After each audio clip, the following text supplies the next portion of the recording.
Partir en séjour linguistique, ça fait désormais partie des grands classiques dans le parcours d'un collégien ou d'un lycéen, et aussi chez les étudiants quand ils n'ont pas l'occasion de partir à l'étranger pendant leurs études. Alors bien sûr, les prestataires se multiplient et certains cherchent à faire baisser les prix pour attirer le plus grand nombre. Dans cette vidéo, je vais vous donner quelques chiffres et des éléments clés pour que vous sachiez reconnaître un séjour à prix cassé qui cache des prestations de qualité médiocre par rapport à un séjour très bien positionné en termes de tarifs et de contenu. Séjour linguistique, à quel prix? C'est parti!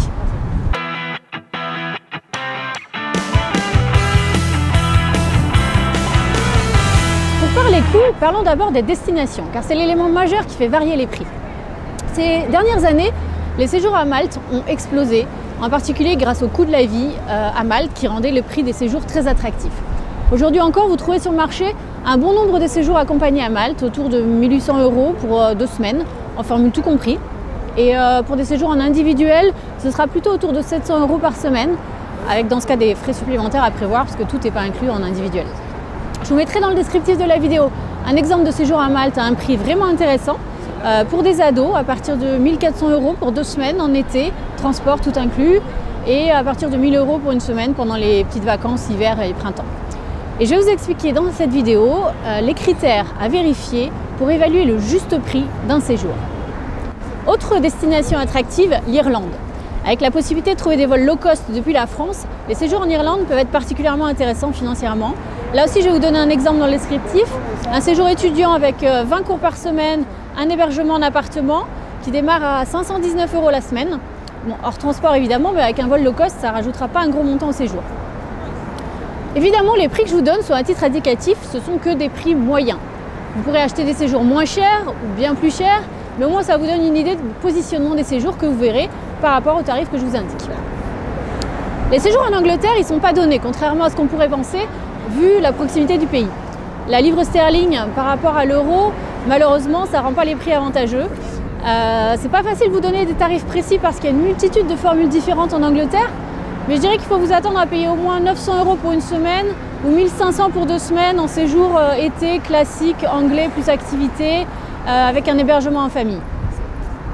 Dans les exemples que je vous donne, en plus de mes recherches, je me suis pas mal basée sur des discussions avec l'organisme CLC, Club Langue et Civilisation, parce qu'il fait partie de ceux qui se positionnent aujourd'hui comme accessibles au plus grand nombre, tout en ayant une politique qualité sérieuse. Ils sont certifiés AFNOR, ils font partie de l'UNOCEL, donc c'est le genre d'organisme en qui vous pouvez avoir confiance de ne pas vous cacher des infos cruciales, ce qui vous permet de bien juger par rapport à leur contenu si le prix est vraiment un super prix.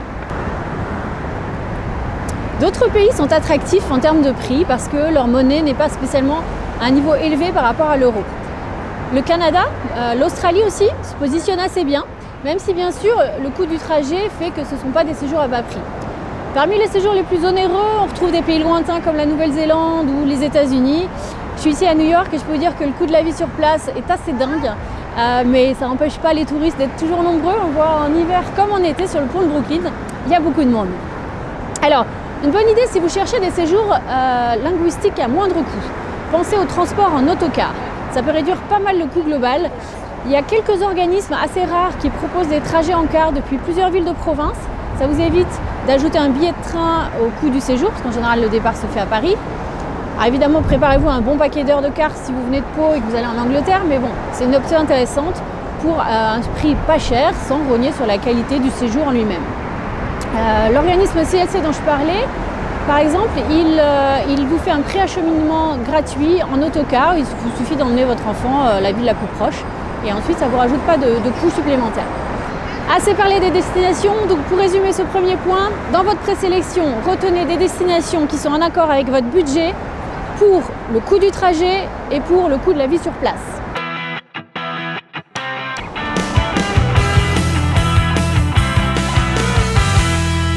En fait, choisir un pays ne suffit pas, parce qu'évidemment, la localisation au sein de ce pays peut faire une grosse différence. Si vous voyez un séjour pas cher à Londres, ou dans une grande ville américaine par exemple, attendez-vous à être en banlieue, peut-être dans un quartier pas super, loin des transports. Je suis désolée, mais il n'y a pas de miracle en fait. Donc, moins le séjour est cher, plus vous devez demander des détails, plus vous devez être prêt à faire des concessions sur le lieu exact du séjour, et en particulier de l'hébergement. Si c'est un séjour avec un hébergement qui n'est pas au même endroit que les cours ou les activités, par exemple dans les séjours en famille d'accueil, sachez que la ville où vous allez être logé peut jouer sur le prix du séjour, parce qu'évidemment selon les villes, les transports vont être plus ou moins faciles, agréables. Renseignez-vous sur le web, cherchez des infos, et puis si vous ne trouvez pas, vous pouvez peut-être rechercher sur Facebook un groupe qui rassemble des francophones qui habitent dans la ville où se trouve votre école de langue par exemple. Si vous faites Frenchy à San Francisco, vous allez trouver un groupe, vous allez leur poser la question sur la banlieue, la sécurité, l'ambiance. Et comme la solidarité entre Français à l'étranger est vraiment forte, vous aurez des réponses précises et honnêtes, j'en suis sûre. Alors mon deuxième conseil, pour savoir si un séjour moins cher que les autres vaut la peine d'être retenu, c'est de bien regarder la localisation du séjour et notamment celle de l'hébergement.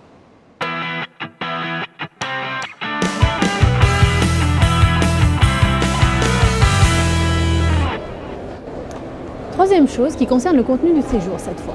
Vous imaginez bien que les organismes qui présentent des offres moins chères que leurs concurrents ont tiré vers le bas certains coûts. Ce n'est pas forcément négatif, comme dans toute industrie, il y a plusieurs moyens de réduire les coûts. Mais pour vous, ça veut dire qu'il faut savoir détecter d'où viennent les baisses de prix et ces éléments sont importants à vos yeux. Si vous recherchez un séjour avec des cours de langue, sachez qu'il y a 3 grands postes qui sont souvent rognés pour faire baisser les prix. Il y a la durée des cours, le nombre d'élèves dans un groupe et la qualité des enseignants. Premièrement, donc prenez soin de vérifier la durée des cours. Beaucoup font 45 minutes, certains durent 1 heure. Si c'est moins de 45 minutes, c'est vraiment court. Donc si le séjour prévoit un grand nombre de cours, la différence de durée au total peut être quand même assez significative. Deuxième point, le nombre d'élèves. Les groupes sont généralement entre 12 et 15 personnes. Après, ça fait beaucoup et sera moins efficace pour l'expression orale surtout. Les niveaux en plus peuvent être assez mélangés. A l'inverse, en dessous d'une dizaine d'élèves, il faut s'attendre à payer plus cher ou alors c'est peut-être qu'il y a un loup ailleurs. Le dernier point concernant les cours, c'est la qualification des profs. Un enseignant natif, diplômé, expérimenté, il n'y a pas de secret, ça coûte cher. Une école qui va vous parler d'enseignants natifs mais qui n'ont pas de formation à l'enseignement de la langue ou qui sont stagiaires, on peut s'attendre à ce que la qualité de leur cours soit moins bonne qu'un enseignant diplômé. Donc n'hésitez pas à demander quels sont les diplômes des enseignants et les accréditations des écoles, surtout si vous achetez un séjour directement près d'une école ou sur une place de marché qui revend des séjours en école de langue. Les écoles en général mettent en avant leurs accréditations et les labels qu'elles ont obtenus puisque ça leur impose des critères pour recruter les professeurs notamment, pour organiser les cours. Donc c'est un gage de qualité qui va jouer sur le prix du séjour.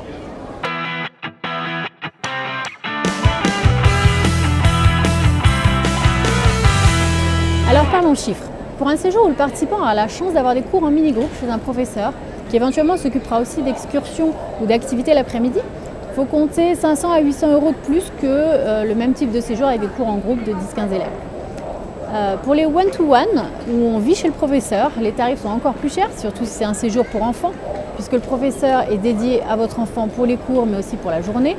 Comptez au moins 1 700 € pour une dizaine de jours. Pour les cours avec préparation à l'examen, c'est très spécifique parce que c'est des cours intensifs destinés par exemple à des jeunes qui préparent des examens aux grandes écoles. Prévoyez plus qu'un séjour classique, environ 1 300 € pour un enseignement spécialisé avec des professeurs qualifiés. Donc il ne s'agit pas de dire que vous devez absolument choisir un séjour où les cours durent 1 heure avec moins de 12 participants, des profs diplômés.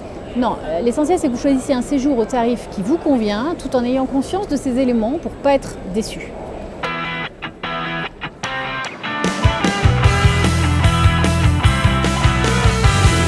Un autre critère à regarder en détail pour analyser les prix, c'est le programme du séjour, c'est-à-dire les activités et tout ce qui peut rendre le voyage plus attractif.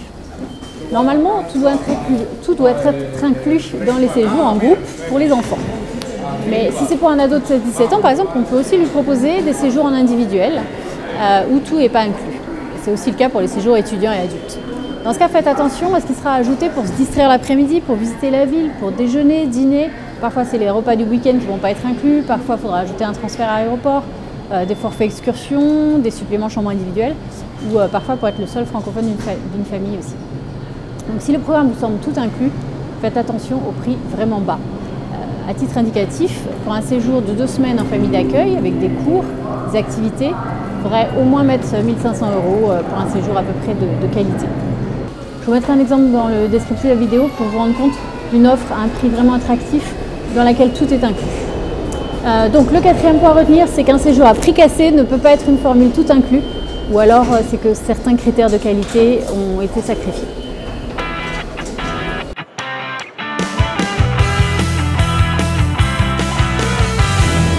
pouvez cependant trouver des promos à certains moments de l'année qui vont réduire les prix.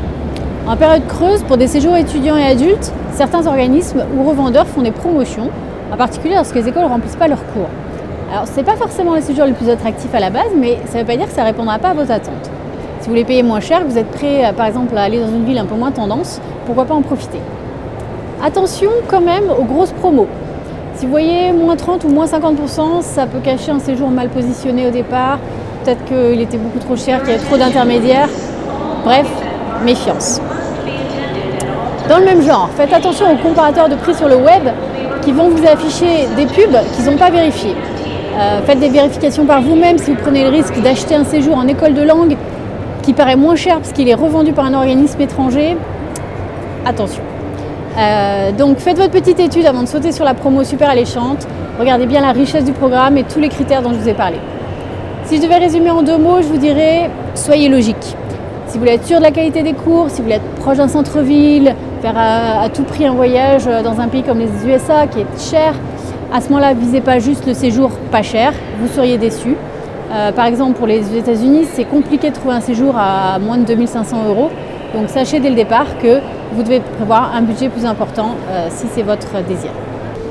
Pour terminer, si ces prix vous ont effrayé, vous pouvez toujours réfléchir à l'option d'un échange linguistique ou de séjour en famille d'accueil organisé avec l'aide d'associations. Pour plus d'infos là-dessus, lisez mon article sur le sujet sur le site devenirbilingue.com. Il y a un autre article intéressant aussi sur le blog, celui qui vous donne 10 bonnes idées pour réduire le coût du séjour grâce à des aides financières. Je vous mets tous ces liens dans le descriptif et celui aussi de notre guide pratique gratuit sur les séjours linguistiques parce qu'il vous donne plein d'autres alternatives pour réduire les coûts. Voilà, c'est tout pour aujourd'hui. N'oubliez pas un petit like si cette vidéo vous a plu et je vous donne rendez-vous dans une prochaine vidéo si vous êtes abonné à la chaîne. Bye bye!